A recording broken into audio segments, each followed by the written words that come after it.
আমরা এই মুহূর্তে স্বরাষ্ট্রমন্ত্রী আপনার সাথে কথা বলছি যে আমরা জেনেছি যে প্রধানমন্ত্রীর সাথে আপনাদের একটা মিটিং হয়েছে, আপনারা সেখানে কি হয়েছে একটু বলবেন আমাদের?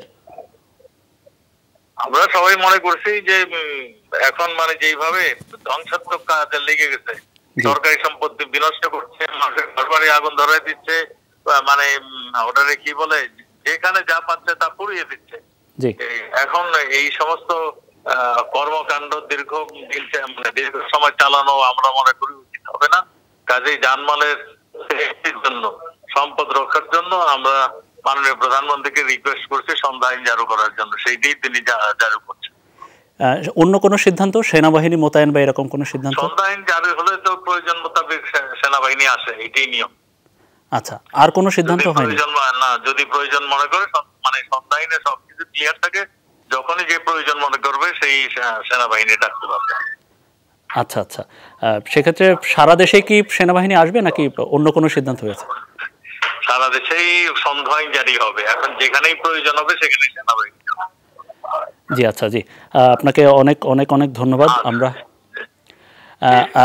সন্ধ্যা আইন কি ইতিমধ্যে জারি হয়ে গেছে? ইতিমধ্যে 12টা থেকে জারি হচ্ছে, আজকে রাত 12টা থেকে জারি হবে। জি অনেক ধন্যবাদ আপনাকে। আমরা আসসালামু আলাইকুম।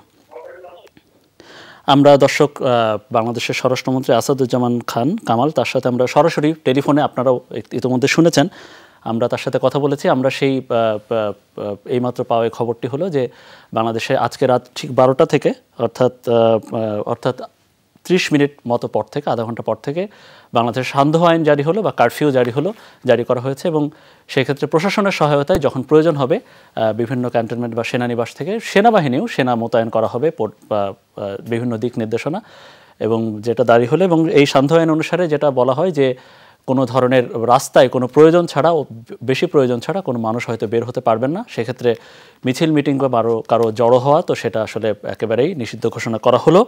আমরা সেই কথা জানছিলাম, আমাদেরকে সরাসরি জানাচ্ছিলেন বাংলাদেশের স্বরাষ্ট্রমন্ত্রী আসাদুজ্জামান খান কামাল।